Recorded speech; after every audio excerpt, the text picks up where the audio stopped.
Morning बच्चों, मैं हूं पवन सर और आज हम क्लास 8 के बच्चों को एक्सरसाइज नंबर 3 पढ़ाएंगे। एक्सरसाइज नंबर 3 है चतुर्भुजों को समझना। तो चतुर्भुजों को समझना लेसन पढ़ने के लिए कुछ डिफिनीशन का जानना जरूरी है। जैसे रेखा सीधी होती है और उसका विस्तार अनंत होता है, न इसका शुरुआती बिंदु होता है न अंतिम बिंदु होता है। रेखा के दोनों सिरों पर तीर बना करके उसे प्रदर्शित करते हैं। इसका मतलब यह है इसकी लंबाई जितनी ज़रूरत होगी उतना बढ़ा सकते हैं।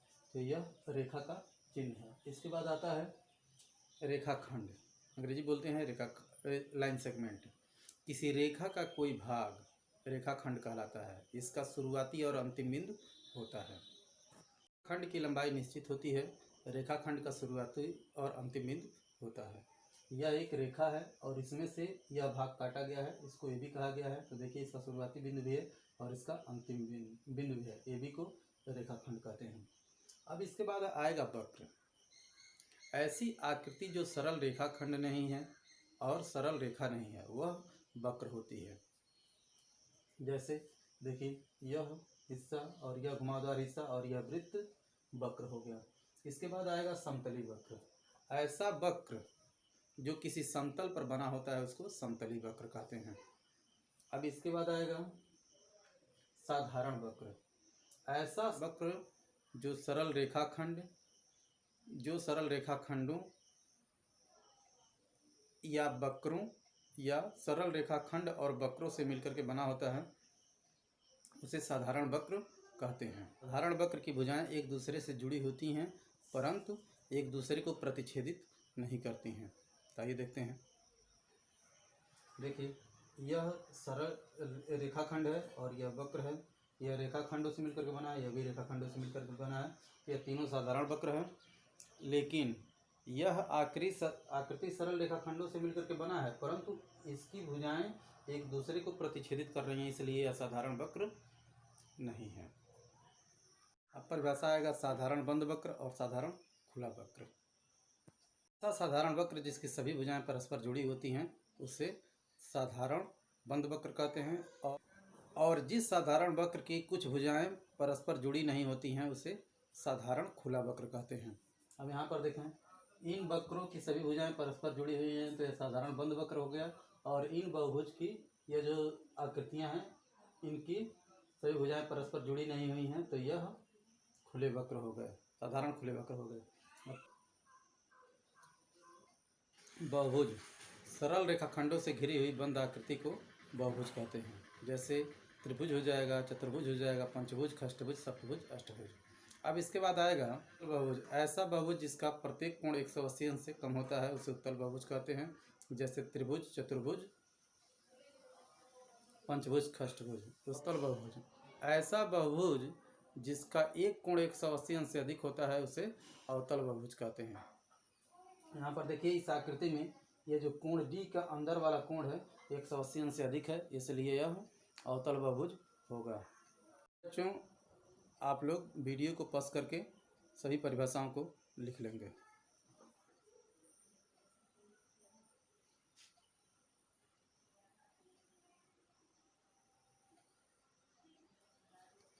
परिभाषा है समबाहुभुज। ऐसा बहुभुज जिसकी सभी भुजाएं और सभी कोण आपस में बराबर होते हैं उसे समबाहुभुज कहते हैं। जैसे समबाहु त्रिभुज, वर्ग, समपंचभुज, समखष्टभुज। अब इसके बाद आएगा विषमबाहु बहुभुज। ऐसा बहुभुज जिसकी भुजाएं भिन्न भिन्न होती हैं उसे विषमबाहु बहुभुज कहते हैं। जैसे समद्विबाहु त्रिभुज, विषमबाहु त्रिभुज, आयत, विषमबाहु चतुर्भुज। इस तरह से ढेर सारी आकृतियां ऐसी हो जाएंगी जिनकी भुजाएं आपस में बराबर नहीं होती हैं। अब इसके बाद से कुछ महत्वपूर्ण बिंदु हैं जिनका यूज हम लोग इस चैप्टर में करेंगे। त्रिभुज के तीनों कोणों का योगफल 180 अंश होता है। चारों कोणों का योगफल 360 अंश होता है। किसी बहुभुज के कोणों का योगफल n-2 इंटू 180 अंश होता है और किसी बहुभुज के बाह्य कोणों का योगफल 360 अंश होता है। एक्सरसाइज नंबर 3.1 देखते हैं। कह रहा है यहाँ पर कुछ आकृतियाँ दी गई हैं, प्रत्येक का वर्गीकरण निम्नलिखित आधार पर कीजिए। साधारण वक्र। तो साधारण वक्र का परिभाषा पढ़े हैं कि ऐसा समतलीय वक्र जिसकी सभी भुजाएं परस्पर जुड़ी होती हैं और भुजाएं परस्पर प्रतिच्छेदित नहीं करती हैं। तो देखिए यह 1 नंबर हो जाएगा, 2 नंबर हो जाएगा, यह नहीं होगा और यह भुजाएं परस्पर प्रतिच्छेदित कर रही हैं और यह भुजाएं परस्पर जुड़ी नहीं हैं। एक आकृति के अंदर एक वृत्त के अंदर एक वृत्त है, इसलिए यह साधारण वक्र नहीं होगा। यह देखिए यह साधारण वक्र हो जाएगा।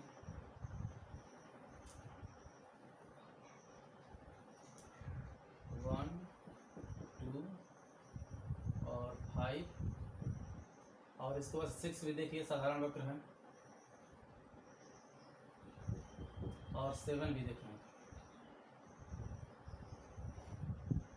सरल रेखा और वक्रों से घिरी हुई आकृति है और रेखाएं एक दूसरे, इसमें जो सरल रेखाएं एक दूसरे को कट नहीं कर रहे हैं। यह 7 नंबर भी हो जाएगा। 8वां नहीं होगा क्योंकि यहाँ पर 2 सर्किल अलग अलग हैं और उसको यह रेखा जोड़ रही है, इसलिए वह साधारण वक्र नहीं होगा। साधारण वक्र, तो जो साधारण वक्र है यहाँ पर वही साधारण बंद वक्र भी है, सब वही रहेगा। 1, 2, 5, 6 और 7। सी है बहुभुज। बहुभुज का मतलब होता है सरल रेखाखंडों से घिरी हुई आकृति। तो यहाँ पर यह एक सरल रेखाखंडों से घिरी हुई आकृति है और यह एक सरल रेखाखंडों से घिरी हुई आकृति है। 1 और 2। उत्तल बहुभुज। उत्तल बहुभुज का मतलब यह होता है ऐसा बहुभुज जिसका प्रत्येक कोण 180 अंश से कम होता है। तो यहाँ पर देखें यही एक ऐसी आकृति है जिसका प्रत्येक कोण 180 अंश से कम है। फिर कह रहा है अवतल बहुभुज। तो अवतल बहुभुज कौन सा होगा? ऐसा बहुभुज जिसका एक कोण 180 अंश से अधिक होता है। तो यहाँ पर देखें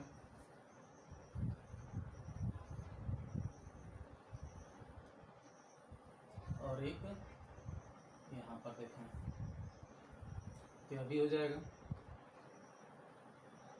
तो कौन कौन सा है? पहला और तल बहुभुज पहला और 7वां होगा। गलती से बोर्ड पर 2 नंबर लिखा गया है। दूसरा सवाल है निम्न प्रत्येक में कितने विकर्ण हैं? एक उत्तल चतुर्भुज।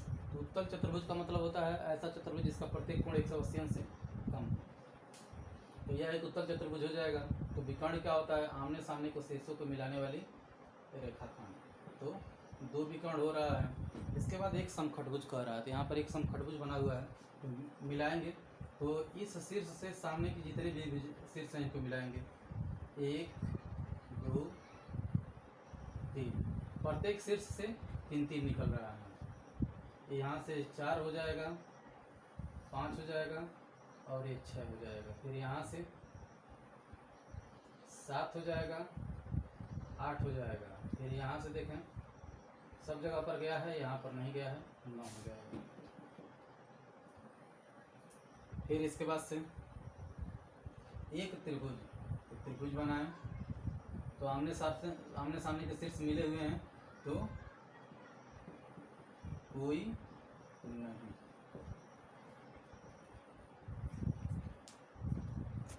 क्वेश्चन नंबर 3 है उत्तल चतुर्भुज के कोणों के मापों का योगफल क्या है? यदि चतुर्भुज उत्तल न हो तो क्या यह गुण लागू होगा?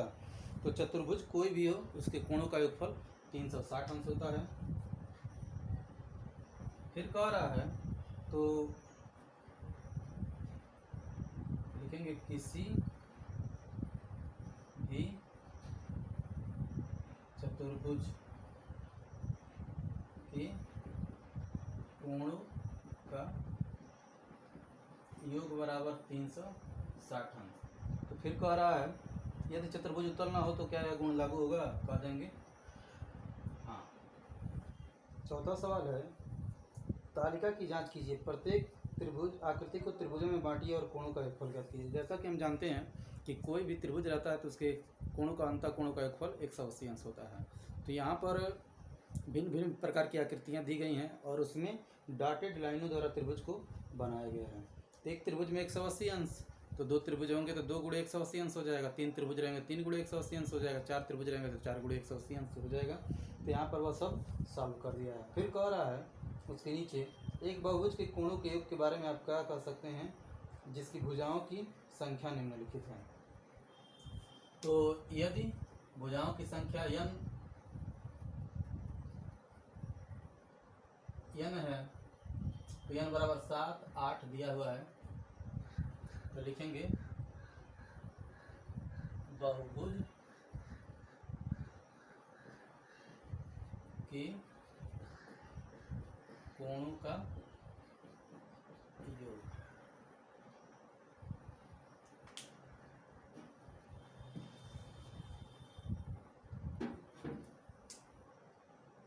ए में लिखेंगे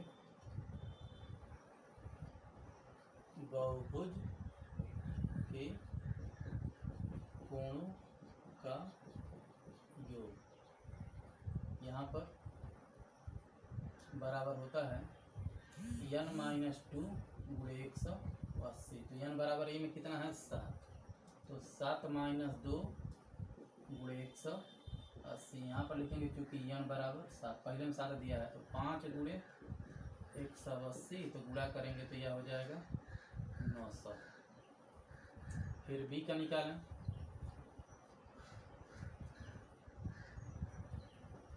बहुभुज के कोणों का योग बराबर n-2 गुणे 180। तो n की जगह पर रखेंगे 8 - 2 गुणे 180, तो यह हो जाएगा 6 गुणे 180। यहाँ पर लिखेंगे चूँकि n बराबर 8, तो यह हो जाएगा 1080। सी देखें, सी में 10 दिया है, तो लिखेंगे बहुभुज के कोणों का योग बराबर n-2 गुणे 180। तो n की जगह पर रख देंगे, यहाँ पर सी में 10 दिया है, तो 10 - 2 गुणे 180, 8 गुणे 180 बराबर 18 × 144। अब डी में लिखा है बहुभुज के कोणों का योग बराबर n-2 गुणे 180। अब n की जगह पर यह नहीं रखेंगे, यही n का हो जाएगा।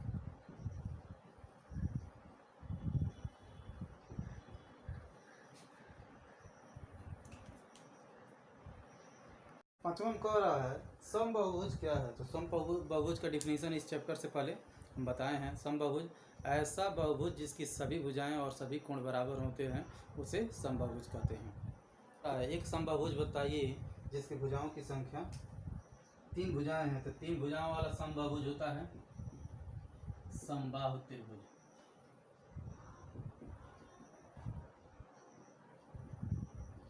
दूसरा हम कह रहा है जिसकी भुजाओं की संख्या 4 हो, उसको कहते हैं वर्ग। फिर कह रहा है जिसमें 6 भुजाएं हों, इसको कहते हैं समखटभुज।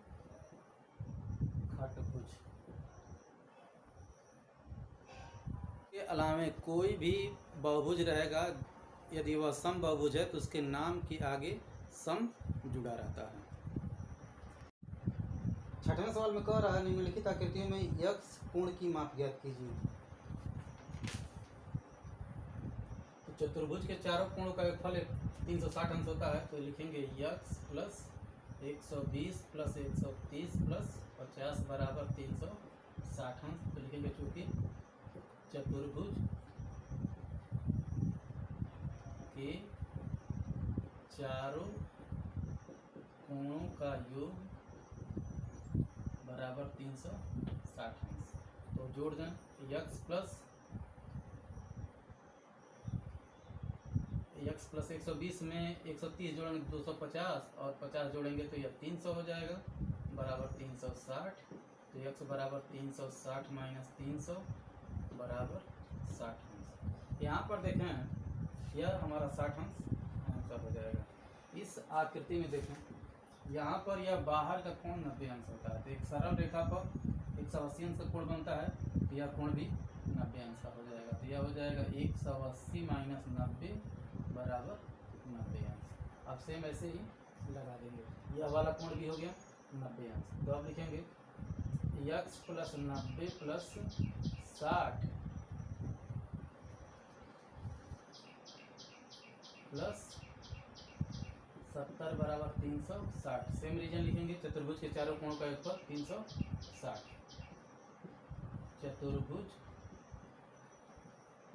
के चारों कोणों का योग बराबर 360। अब इसको जोड़ दें, x प्लस 9 6 15 15 7 22 220 अंश बराबर 360। तो x बराबर 360 माइनस 220 बराबर 140 अंश। यह हमारा आंसर हो जाएगा। तीसरा है, इसमें x का मान निकालना है। तो यह एक चतुर्भुज अंदर बन रहा है। यदि किसी तरह से हम लोग यह कोण और यह कोण ज्ञात कर लें तो चतुर्भुज के चारों कोण का योगफल 360 अंश से निकाल लेंगे। लेकिन यह दोनों कोण निकलेगा कैसे? हम लोग यह मान दिया नहीं है, तो इसको एक को P मानना है और एक को Q मानना है। तो देख रहे हैं जब इस तरह की आकृति रहती है कि जब किसी सरल रेखा पर दो कोण बनते हैं कई जगह पर, तो दोनों कोणों का योगफल 180 अंश होता है और ऐसे कोण परस्पर रैखिक युग्म कहलाते हैं। इसमें से यदि एक कोण ज्ञात रहता है तो दूसरे कोण को ज्ञात करने के लिए 180 में से घटा देते हैं। फार्मूला होता है अज्ञात कोण बराबर 180 माइनस ज्ञात कोण। तो इसी तरह से करेंगे, इसको P माने हैं और इसको Q माने हैं। तो लिखेंगे अज्ञात कोण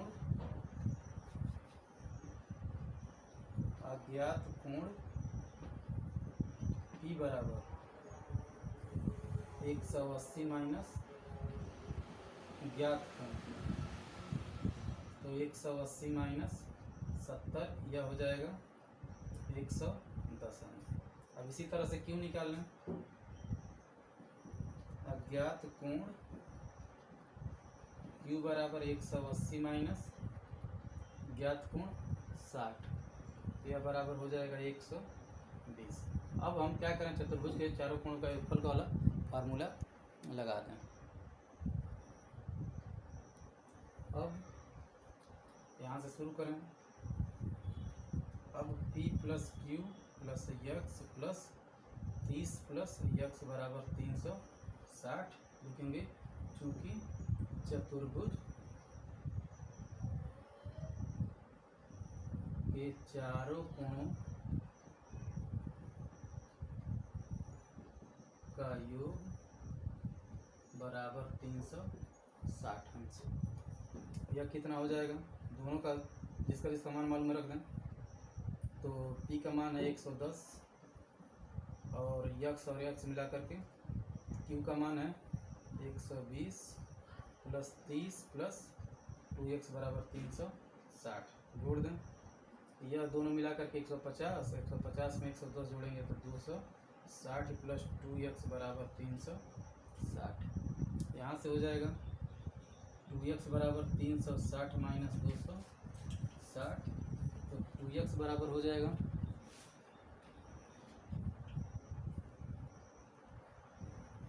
100 डिग्री। तो 2 से 50, 2x इक्वल टू 100, तो 2 से 100 50 टाइम कट जाएगा तो x बराबर 50 अंश हो जाएगा।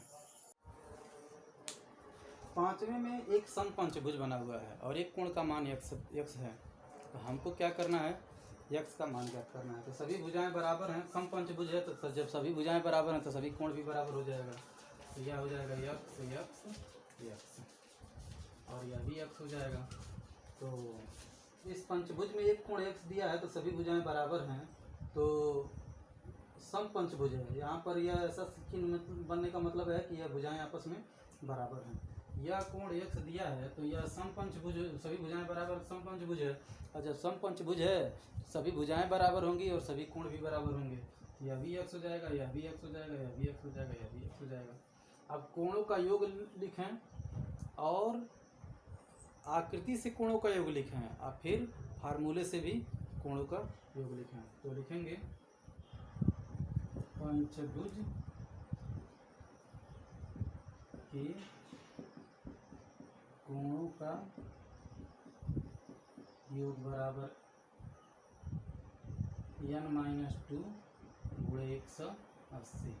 अब जिसका मान मालूम है रखना है। सब कोण x है तो लिखेंगे x plus x plus x plus x, 5 बार यक्स को जोड़ेंगे और यन की जगह पर लिखेंगे 5 - 2 गुणे 180, चूँकि यन बराबर 5, तो 5x हो जाएगा और 5 में से 2 जाएगा 3 गुणे 180, 5 से 180 36 बार में कटेगा और 36 का गुणा 3 में होगा तो 108 अंश हो जाएगा।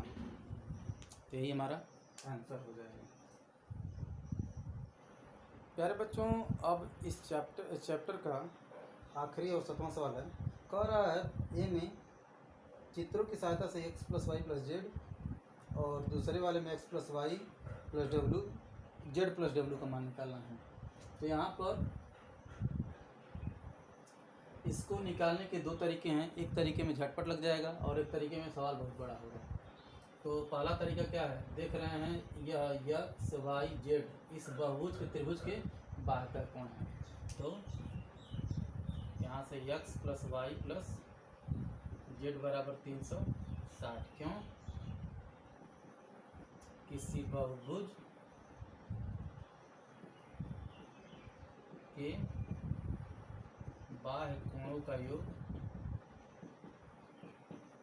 बराबर 360 अंश।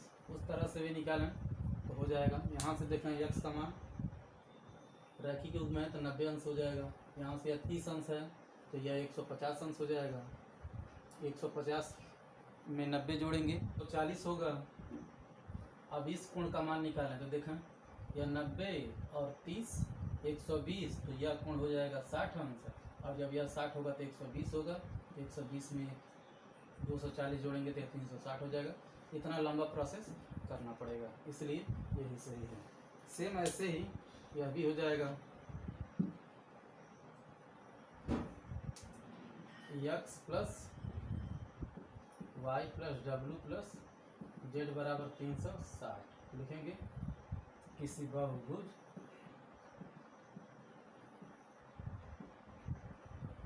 के बाह्य कोणों का योग बराबर 360 अंश। इसको भी चाहें तो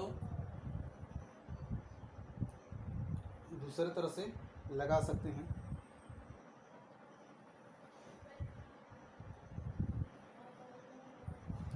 यहाँ पर यह 120 दिया गया है। अगले वीडियो में हम लोग एक्सरसाइज नंबर 3.2 से संबंधित कुछ परिभाषाओं को पढ़ेंगे और एक्सरसाइज नंबर 3.2 को पढ़ेंगे।